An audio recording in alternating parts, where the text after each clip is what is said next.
Hello friends, today we are going to discuss NCERT solution for chapter Chemical Reaction and Equation.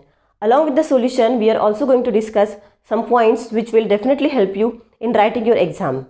But then you'd say there won't be board exam. Yes, there won't be board exam, but exam will be there in order to promote you to the next grade. So these questions which we are going to discuss, I will not say these are the important questions, because in CBSE you know the question paper pattern, right? So there is no term like important question. All the questions are important or no question is important.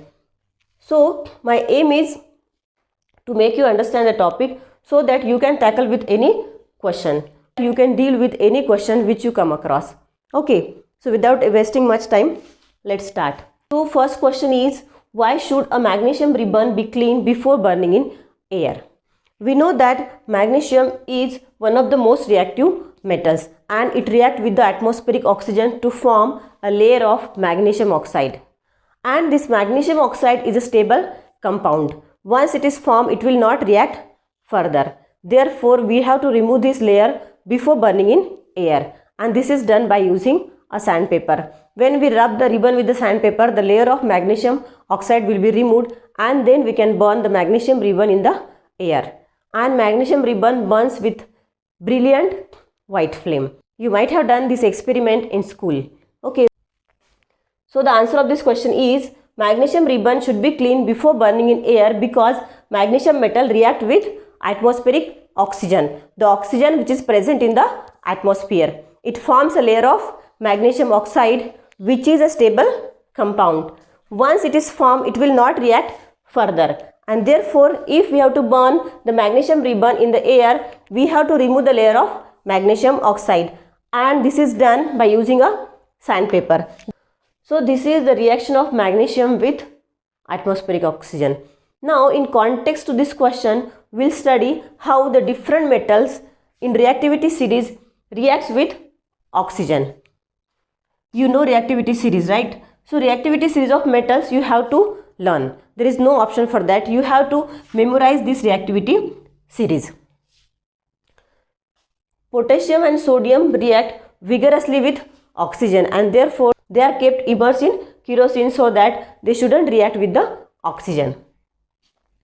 Calcium react with oxygen but the reaction is very slow. Then comes magnesium, aluminum and zinc. So as we have discussed, magnesium, aluminum and zinc, they react with oxygen to form a layer of metal oxide. And once this layer is formed, then it will stop further reaction. In this way, these metals doesn't undergo corrosion. Now when we come to Fe, which is iron, we know that iron react with oxygen to form iron oxide. And this is the reason for the corrosion of iron. This is the reason why iron object get rusted, because it reacts with the atmospheric oxygen. In order to avoid this, iron is coated with zinc because zinc forms a protective layer of zinc oxide. And when zinc is coated on iron, then it prevents corrosion of iron. This process is called as galvanization. Then metals like lead, copper, silver and gold, they do not react with oxygen, but they do react with other gases which are present in the atmosphere. For example, copper react with carbon dioxide present in the air to form copper carbonate, and silver react with sulfur present in the air to form silver sulfide. So this is how the different metals react with atmospheric oxygen under different conditions. Now along with this question, we have also studied the reaction of different metals in reactivity series with the atmospheric oxygen. Now if it is asked how these metals react with oxygen, you should be able to answer. Okay. If you want, you can note all these points by pausing a video. The next question is, write a balanced equation for the following reactions. So we have here hydrogen, chlorine react to form hydrogen chloride. So we have to write a balanced chemical equation for this word equation. This is called as word equation. So we know the molecular formula of hydrogen, which is H2. because hydrogen exists in molecular state, not in atom form.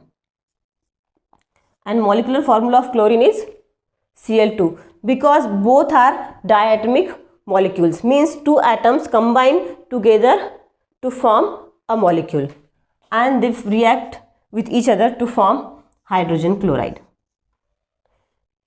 Now this is not a balance equation. Balance equation means the number of atoms on LHS should be equal to number of atoms on RHS. You can see there are 2 hydrogen atom, 2 chlorine atom, but on RHS there is only 1 hydrogen and chlorine atom. So to balance we have to change the number of atom. Now when you balance the equation, you have to remember one thing, that you are not going to change the number which are after the atoms. These are called as subscript. You have to change only the number which are in front of this compound or element, which is called as coefficient. So we have to change the coefficient, not the subscript. So you can balance the equation by writing 2 before hydrogen chloride. This is how we balance a chemical equation. Now this hydrogen chloride is a gas. Okay, this is not an acid. The difference lies in their state. Hydrogen chloride is a gas, whereas acid is an aqueous solution of hydrogen chloride gas. When water is added to hydrogen chloride, then the hydrogen ions are formed, which are responsible for acidic behavior. Therefore, it is necessary to write the state of chemical equation. When water is added, it forms an acid, but now this is a hydrogen chloride gas, not an hydrochloric acid. Next question is, barium chloride react with aluminum sulfate to form barium sulfate and aluminum chloride. Now to write this reaction, we must know the formula of barium chloride. So barium chloride formula is BaCl2, okay, and plus aluminum sulfate. The formula for aluminum sulfate is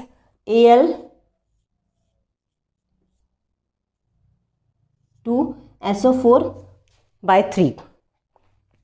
Now how to remember this formula? How to generate a chemical formula of a compound? I'll tell you. See, to write the chemical formula, you must know the valency. If you know the valency, then you can write the chemical formula. First, you have to write the elements which are present in this compound. So in barium chloride, we have barium and chlorine. So we have written here barium and chlorine. Now the valency of barium is 2 and that of the chlorine is 1. This valency table you have to learn. If you know the valency, you can write the chemical formula. No need to memorize the chemical formula, but valency you have to learn. So when you write the formula, you have to cross their valencies. Okay, so you can write Ba1, no need to write. Okay, BaCl2. This is the formula for barium chloride. Now we will see for aluminum sulfate. So in this there are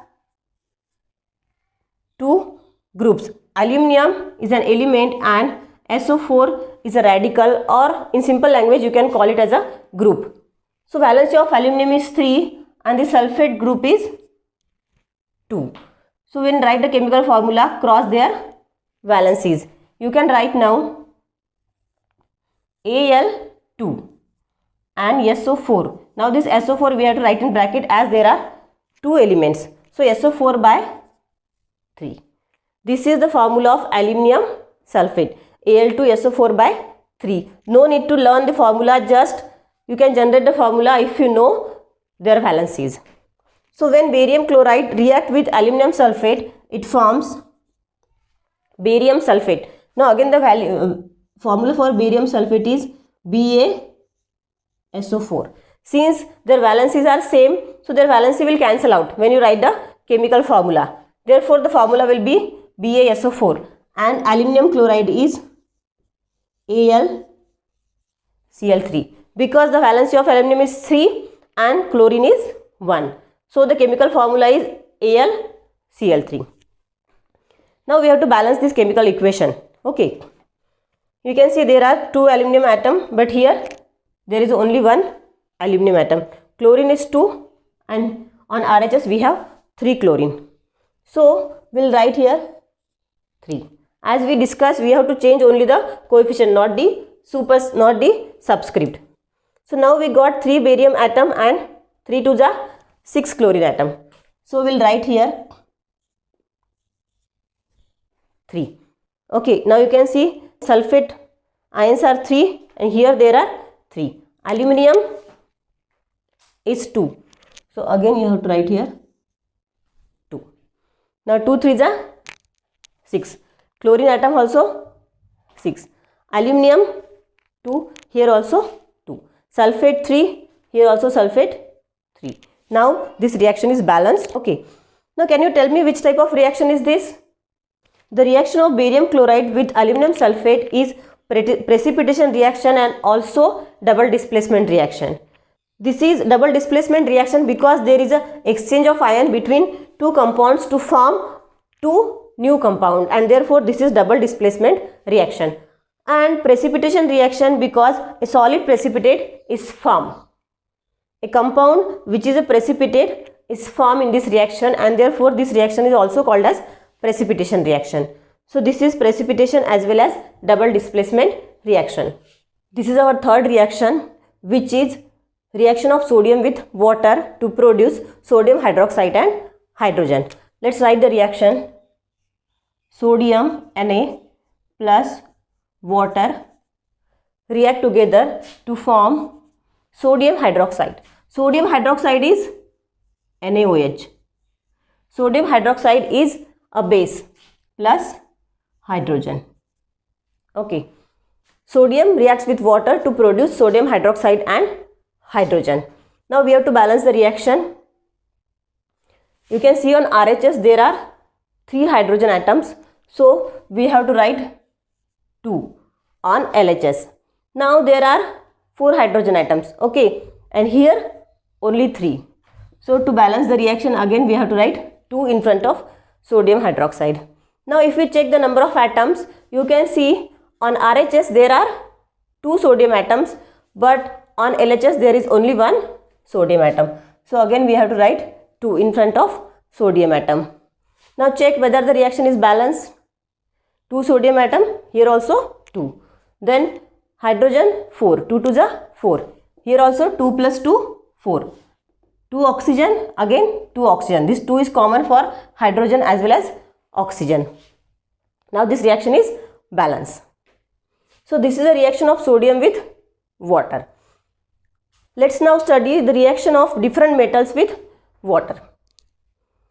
So the metals like potassium and sodium, these are highly reactive metals, and the reaction of potassium and sodium with water is so exothermic and violent that the evolved hydrogen immediately catches fire because the reaction is exothermic. Exothermic reaction means the reaction which releases heat, and therefore hydrogen gas catches fire, and hence metal like potassium and sodium, they are stored under kerosene, not under water, because they react with cold water. There is another type of reaction called as endothermic reaction, in which heat is absorbed, and therefore endothermic reaction makes the immediate surrounding cool, whereas exothermic reaction makes the immediate surrounding hot because it releases heat. Then the reaction of calcium with water is less violent, and the evolved heat is not enough for the hydrogen to catch fire. Then the metal magnesium doesn't react with cold water, it reacts only with hot water. Then comes aluminum, zinc and iron. These metals do not even react with hot water, they react only with steam. Okay, because we know that in reactivity series, as we go down, reactivity decreases. Okay, these two metals react with cold water and reaction is exothermic. Calcium react with cold water, but the reaction is less violent. Magnesium doesn't react with cold water, it reacts only with hot water. And aluminum, zinc and iron, they react only with steam. And then lead, copper, silver and gold, they do not react with water. So this is how the different metals in reactivity series react with water. In next video, we'll discuss few more questions from the same topic, chemical reaction and equation. And if you like this video, please hit the like button right now. And if you haven't subscribed yet, please subscribe to my channel. Thank you.